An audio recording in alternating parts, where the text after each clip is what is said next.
કરોડોનો ખજાનો જે મંદિરની નીચેના ભોયરામાં છુપાયેલો છે તેવા કેરળના પદ્મનાભ સ્વામી મંદિરના આજે આપણે દર્શન કરીશું। વિષ્ણુ ભગવાન પદ્મનાભ સ્વામી ટેમ્પલ અંદર આવી મૂર્તિ છે પદ્મનાભ સ્વામી મંદિરના સાઉથ ગેટ પર। એમાં જે ખજાનો છે સોના, હીરા, મોતી, ધોતી જે છે એ પહેરીને જવાનું જોઈએ। જો આટલી વસ્તુ આવશે તમને। નમસ્કાર દોસ્તો, સ્વાગત છે તમારું દુનિયાના સૌથી વધુ પૈસાદાર મંદિર એવા પદ્મનાભ સ્વામી ટેમ્પલથી। આ મંદિર આવેલું છે કેરળ રાજ્યમાં તિરુવનંતપુરમ નામના શહેરમાં। તો આજના વિડીયોમાં આપણે દર્શન કરીશું પદ્મનાભ સ્વામી મંદિરના। તો દોસ્તો, અત્યારે હું શ્રી દ્વારકેશ ટ્રાવેલર્સ સાથે દક્ષિણ ભારતની ટૂર પર નીકળ્યો છું, જેમાં અત્યારે હું પહોંચ્યો છું તમિલનાડુના કન્યાકુમારી, કે જ્યાંથી એક મિની બસમાં બેસી અમે નીકળ્યા છીએ કેરળ જવા માટે। તો દોસ્તો, અમે છીએ કન્યાકુમારીમાં અને અમે જઈ રહ્યા છીએ કેરળ પદ્મનાભ સ્વામી ટેમ્પલના દર્શન કરવા માટે એક મિની બસમાં બધા લોકો સાથે। બોલો દ્વારકાધીશની જય। તો અહીંયાથી 90 થી 100 કિલોમીટરનું અંતર છે અને સમયની જો વાત કરીએ તો 3 કલાક જેટલો સમય લાગવાનો છે પદ્મનાભ સ્વામી ત્રિવેન્દ્રમ પહોંચતા। તો દોસ્તો, હું પહોંચી ગયો છું તિરુવનંતપુરમ પદ્મનાભ સ્વામી મંદિરની બાજુમાં। હવે અહીંયાથી 100 મીટરનું અંતર છે મંદિરનું। ખાસ સૂચના, અહીંયા કાંઈ પહેરવાનું નથી, શર્ટ કાઢી નાખવાનું, પેન્ટ કાઢી નાખવાનું, આવી મૂળું એટલે કે ધોતી પહેરીને જ એન્ટ્રી થશે। મહિલાઓ એને સાડી પહેરી ફરજિયાત છે, ડ્રેસ નહીં ચાલે। જો ડ્રેસ પહેરેલો હશે તો એની ઉપર તમારે આજે આ ધોતી છે વીંટી લેવાની તો પણ ચાલશે, બાકી સાડી હશે તો ઉત્તમ છે। અને કોઈ પણ પુરુષો માટે કોઈ પણ વસ્તુ પહેરવાની નથી, શર્ટ નહીં, ટી શર્ટ નહીં, પેન્ટ નહીં, નીચે અંડરવેર અને એની નીચે આ ધોતી। અહીં તમને મળી જશે મંદિરની બાજુમાંથી જ। 50 રૂપિયાની ધોતી છે, એ તમને ઘરે લઈ જાઓ તો પણ ચાલે। માત્ર 50 રૂપિયાની ધોતી પહેરી લો અને બની જાઓ એકદમ કેરાલિયન। દોસ્તો, જો આ પદ્મનાભ સ્વામી મંદિર છે ને એની બાજુમાં પણ ઘણા બધા રૂમ છે। જુઓ લખેલું છે AC, નોન AC રૂમ, છાત્રાવાસ। અને ભાડાની વાત કરીએ તો 1000 રૂપિયાથી રૂમ સ્ટાર્ટ થાય છે। નોન AC રૂમ છે 1000 રૂપિયાની, AC રૂમ લેવા તમે જશો તો 2000 3000 પણ થશે। મંદિરની જો મંદિર આ બાજુ છે અને આ બાજુ ઘણી બધી હોટેલો આ લાઇનમાં તમને મળી રહેવાની છે જો તમે અહીંયા રહેવા માંગતા હોય તો। દોસ્તો, સામે તમને જે દેખાય છે નળિયાવાળી જગ્યા, એ જ છે પદ્મનાભ સ્વામી મંદિરનો એન્ટ્રી ગેટ અને આખી એક માર્કેટ જેવું છે અને અહીંયા અલગ અલગ વસ્તુઓ મળતી છે, ડ્રેસ છે, કપડાં છે। અહીંયા પાર્કિંગ પણ ઘણા બધા લોકો કરતા હોય છે, પરંતુ પાર્કિંગ અહીંયા મોંઘું પડશે તમને। પાર્કિંગની જગ્યા આગળની સાઈડમાં છે, ત્યાં તમે પાર્કિંગ કરશો તમારું પોતાનું વાહન તો સસ્તું પડશે। દોસ્તો, મંદિરની બાજુમાં જો તમે ઘર જુઓ, બધા એકદમ કેરાલિયન સ્ટાઇલના મલયાલી લોકો જેના ઘર હોય ઉપર નરિયાવાળા, હજુ પણ અહીંયા નરિયાવાળા મકાનનો ટ્રેન્ડ છે। આ તો જો કે વર્ષો જૂના છે, પરંતુ જે નવા મકાન બનતા હોય છે ને એ પણ આ પ્રકાર જ બનતા હોય છે અને આવા ઘર જ્યારે જોઈને ત્યારે મજા પડી જાય। જૂની એક સિરિયલ આવતી હતી માલગુડી ડેઝ, એમાં આ પ્રકારના ઘર આપણે જોયેલા છે। તો દોસ્તો, અત્યારે આપણે પહોંચી ગયા છીએ પદ્મનાભ સ્વામી મંદિરના સાઉથ ગેટ પર।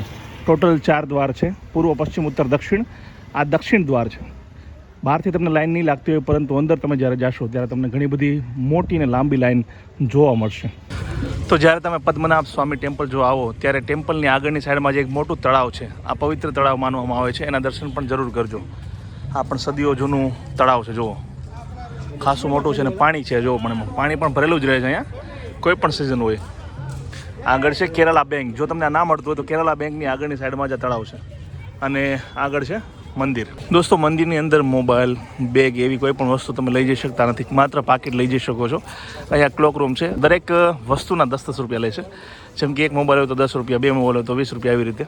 મંદિરમાં 1 કલાક સુધી લાઈનમાં ઊભા રહ્યા બાદ મેં દર્શન કર્યા પદ્મનાભ સ્વામી એટલે કે શેષનાગ પર સૂતેલા ભગવાન વિષ્ણુના। એવું મનાય છે કે આ મંદિર પાસે 2 લાખ કરોડ કરતા પણ વધુની સંપત્તિ છે। મંદિરની નીચેના ભાગમાં 6 જેટલા ગુપ્ત ભોયરા છે, તેમાં રાખેલા શાહી ખજાનાની રક્ષા અસંખ્ય ઝેરી સાપ કરે છે। આ ભોયરાઓમાં જવાની પરવાનગી કોઈને પણ નથી। એક ભોયરાને ક્યારેય પણ ખોલવામાં આવ્યો નથી, કારણ કે એવું મનાય છે કે આ દરવાજો ખોલવાથી અશુભ ઘટનાઓ બનવા લાગશે અને જે વ્યક્તિ તેને ખોલશે તેનું તુરંત મૃત્યુ થશે, જેથી આ દરવાજો ખોલવાની હિંમત કોઈ કરતું નથી। આ મંદિર પોતાની વાસ્તુકલા માટે પણ જાણીતું છે। આ મંદિરની બનાવટમાં તમને કેરળ અને દ્રવિડ શૈલીનું મિશ્રણ જોવા મળશે। દોસ્તો, જ્યારે પણ હું ઓફિસ કે વિડીયો શૂટ માટે બહાર જાઉં ત્યારે તૈયાર થતી વખતે એક વસ્તુ ક્યારેય ભૂલતો નથી અને તે છે ફ્રેગ્રન્સ એન્ડ ફેશન બ્રાન્ડનું પરફ્યુમ। અત્યારે હું યુઝ કરી રહ્યો છું પેક ઓફ 8 પરફ્યુમનો સેટ, જેમાં લાઇટ થી લઈ સ્ટ્રોંગ સુધીની અલગ અલગ 8 પરફ્યુમ આવે છે। તહેવારોની સિઝનમાં તમને આ મળશે માત્ર 1799 રૂપિયામાં। એટલું જ નહીં, આ સેટ સાથે તમને 30 ml નું એક પરફ્યુમ પણ ફ્રી મળશે। તો નીચે આપેલા નંબર અથવા વેબસાઇટ પરથી અત્યારે જ મંગાવો ફ્રેગ્રન્સ એન્ડ ફેશનનું આ પેક ઓફ 8 પરફ્યુમનો સેટ। દોસ્તો, આજે પદ્મનાભ સ્વામી મંદિર છે, તેની મંદિરની અંદર ભોયરા છે, ગુપ્ત દરવાજા છે 6 અને એમાં જે ખજાનો છે સોના, હીરા, મોતી, કિંમતી પથ્થરો, તેની ટોટલ કોસ્ટિંગ આજની તારીખમાં થાય છે 1 લાખ કરોડ રૂપિયા। જી હા, 1 લાખ કરોડ રૂપિયાનો ખજાનો છે। અંદર મેઇન મંદિર છે, એની નીચે ભોયરામાં 6 ભોયરા છે, એમાંથી 5 ભોયરાનો ખજાનો છે. 6ઠું ભોયરું ખોલાતું નથી કારણ કે તે શ્રાપિત છે. એવું કહેવાય છે કે જો એ ભોયરું ખોલવામાં આવશે ના દ્વાર તો મોટું સંકટ આવશે અને જે પણ વ્યક્તિ એ દ્વાર ખોલશે એનો એન્ડ આવશે. થોડા વર્ષો પહેલાં એક વ્યક્તિએ સુપ્રીમ કોર્ટમાં અરજી કરી હતી કે તમામ જે દરવાજા છે તે ખોલવામાં આવે.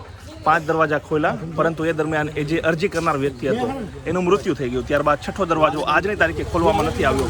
સદીઓથી આ પરંપરા જળવાયેલી રહી છે. આજની તારીખે કોઈ લોકલ વ્યક્તિ જેમ કે હું છું તો આપણા જેવા કોઈ વ્યક્તિને એ દરવાજા એ જે ભોયરા છે એને જોવાની પરવાનગી નથી. માત્ર જે મંદિરના જે લોકો છે એ જ જોઈ શકે છે.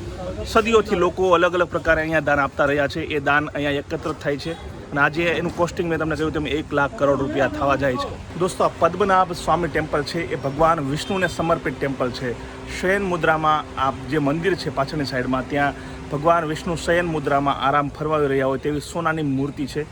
મંદિર નાનું છે પરંતુ એનો મહિમા છે ખૂબ મોટો છે. સાઉથનું 2 સૌથી વધુ પૈસાદાર મંદિરો, એક તો તિરુપતિ જે આંધ્રપ્રદેશમાં આવેલું છે અને મારી પાછળ પદ્મનાભ સ્વામી ટેમ્પલ જે આવેલું છે કેરળમાં, તિરુવનંતપુરમ, ત્રિવેન્દ્રમ નામ છે જૂનવાણી, ત્યાં આવેલું છે ભગવાન વિષ્ણુને સમર્પિત આ મંદિર.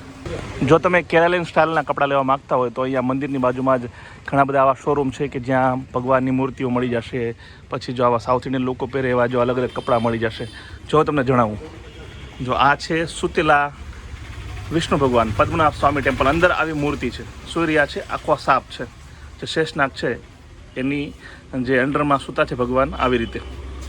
તો આ છે પદ્મનાભ સ્વામી, અંદર મૂર્તિ આવી છે. આવી જ મૂર્તિના તમને દર્શન થવાના છે. ધોતી જે છે એ પહેરીને જવાનું જોઈએ. 60 રૂપિયા કિંમત છે આની. આવી અલગ અલગ ધોતી છે. લેડીઝ માટે પણ ધોતી અથવા તો સાડી, બેમાંથી કોઈ એક વસ્તુ ચાલશે તમારી. દોસ્તો, આ છે કેરળના કાળામળી અને આજને લેવા માટે જ અલગ અલગ જે વિદેશીઓ છે અહીંયા આવ્યા હતા. પોર્ટુગીઝો, અંગ્રેજો, ત્યાં યુરોપમાં ખૂબ ડિમાન્ડ હતી મોટી આની.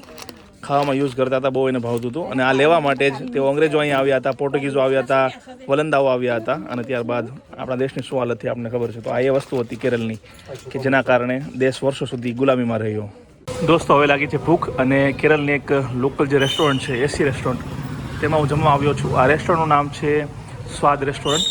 અંદર જઈને જોઈએ કે શું મળે છે. દોસ્તો, આ જે રેસ્ટોરન્ટ છે તે અંદરથી કંઈક આવું છે. સારું છે, એકદમ એસી છે. અને આ છે એનું મેનુ. આ બ્રેકફાસ્ટ, આ લંચ માટેનું છે અને સાંજનું જમવાનું અલગ અલગ છે. તો અત્યારે જો આ મિલ્સ છે સાઉથ ઇન્ડિયન, એ મેં મગાવ્યું છે. 140 રૂપિયા પ્લસ GST લાગવું પડશે. કઈ કઈ વસ્તુ આવે છે એ પણ તમને દેખાડું છું. જમવાનું બિલકુલ અલગ અલગ છે. અહીંયા આપણે ત્યાં મળે જેવું ના હોય. જમણા આવશે જ્યારે થાળી એટલે તમે સમજી જશો. તો દોસ્તો, આવી ગઈ છે કેરળની થાળી. જે આપણે ગુજરાતી થાળી હોય ત્યાં કેરળની થાળી છે. અલગ અલગ દાળ છે, રસમ છે, ભાત બાકી છે અને આ સબ્જી છે. જો આ સબ્જી છે, આવી સબ્જી છે. અને શું કહેવાતું છે તો મને પણ ખબર નથી. જો આ કંઈક અલગ અલગ છે. જો અહીંયા દાળ જેવું છે અને આવી ગયા આપણે ભાત. જો આટલી વસ્તુ આવશે તમને 140 રૂપિયા પ્લસ GSTમાં. ગુજરાતી થાળી હોય એવી આ કેરળની થાળી છે. પણ બધા અલગ અલગ વસ્તુ છે. જો દાળ છે, મેં તમને કહ્યું તેમાં રસમ જેવું છે. તો દોસ્તો, આ હતી સ્વાદ નામની પ્યોર વેજીટેરિયન રેસ્ટોરન્ટ, જેમાં આપણે કેરળની થાળી ખાધી. એનું બિલ આવ્યું છે એક વ્યક્તિનું 147 રૂપિયા. અનલિમિટેડ હતું, પણ 2-3 જાતના શાક હતા. મને ખાલી એક ખબર પડી કે એક જે શાક છે એ બીટ અને જે ટોપરું હોય એનું છીણનું શાક હતું. બીજું બધું શું હતું મને ખબર નથી. એક સાંભાર હતો, પાપડ હતો, એક પાયસમ, જે આપણે ખીર બનાવીએ મીઠી ખીર, એ અહીંના સાઉથના લોકો પાયસમ બનાવે કે એ હતું. બાકી બીજા 2 શાક હતા એ મને ખબર નથી કે શેના શાક હતા. ઠીક છે, ચાલી જાય. એટલું બધું મને ખાસ ભાવ્યું નહીં, કારણ કે અહીંયા જે સાઉથનો આવો જે ટિપિકલ થાળી છે આપણને ના જ ભાવે. પણ ક્યારેક ક્યારેક સ્વાદ ટેસ્ટ પણ કરવો જોઈએ, ખબર પડે કે ભાઈ બહારના લોકો શું ખાય છે. દોસ્તો, બપોરના 1:30 વાગ્યાનો સમય છે. ગરમી ફૂલ છે અને દર્શન થઈ ગયા છે પદ્મનાભ સ્વામી ટેમ્પલના. વિડીયો પસંદ આવે તો લાઇક અને શેર કરજો અને આવા જ વિડીયો આગળ પણ જોવા માટે મારી યુટ્યુબ ચેનલને સબસ્ક્રાઈબ કરી લો. અને જો તમે આ વિડીયોને ફેસબુક પર જોઈ રહ્યા છો તો મારા પેજને લાઇક અને ફોલો કરજો. જય જય ગરવી ગુજરાત, જય હિન્દ.